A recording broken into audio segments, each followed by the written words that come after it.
कभी आपने सोचा है कि अल्लाह हमसे कितनी मोहब्बत करता है? हम हमेशा ये सोचते हैं कि हम अल्लाह ताला को याद कर रहे हैं, जबकि अल्लाह ताला हमें हमसे ज़्यादा याद कर रहे होते हैं। अल्लाह ताला कुरान पाक में फरमाते हैं कि तुम मुझे याद करो, मैं तुम्हें याद करूँगा।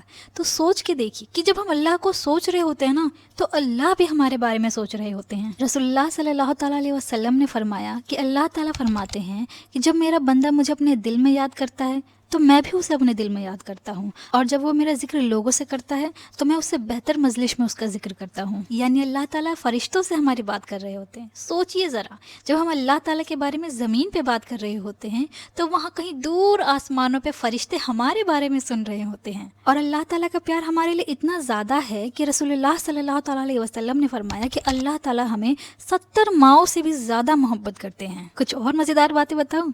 जब अल्लाह ताला से आप मिलने के मुंतज़िर होते हैं तो अल्लाह ताला भी आपसे मिलने के मुंतज़िर होते हैं, और अल्लाह ताला जब हमें हिदायत देते हैं तो ये उनकी मोहब्बत की सबसे बड़ी निशानी है। और एक और मज़ेदार बात बताऊं, जब हम दिल में कोई नेकी का इरादा करते हैं और ड्यू टू सम सिचुएशन उसे पूरा नहीं कर पाते हैं, तब भी अल्लाह ताला हमें अज़्र देते हैं। लाइक हमने कोई सदका करना चाहा but due to our financial situation हम कर नहीं पाए सदका, तब भी अल्लाह ताला हमें उस सोच का अज़्र देते हैं। और तो और जब हम कोई गुनाह का इरादा करते हैं और उसे नहीं करते, उसे हम तौबा कर लेते हैं, तब भी अल्लाह ताला हमें अज़्र देते हैं। अल्लाह ताला हमसे अपनी मोहब्बत में इतनी नरमी करता है जितनी कि एक माँ अपने बच्चे के लिए करती है। अल्लाह ताला हमसे मोहब्बत करते हैं तो फरिश्तों को भी कहते हैं कि वो भी हमसे मोहब्बत करें। और एक और मज़े की बात, जब हम अल्लाह ताला के पास चलते हुए जाते हैं तो अल्लाह हमारे पास दौड़ते हुए आते हैं। और कभी कभी हमें लगता है कि हम अल्लाह ताला से दुआ कर रहे हैं पर अल्लाह ताला हमारी दुआ को कबूल ही नहीं कर रहे हैं। बट इसके लिए भी कुछ और रीजंस हो सकते हैं। हो सकता है वो चीज़ हमारे लिए बेहतर ना हो, और अल्लाह ताला जो दुआएं हमारी दुनिया में नहीं कबूल करते उसे आखिरत के लिए बचा लेते हैं,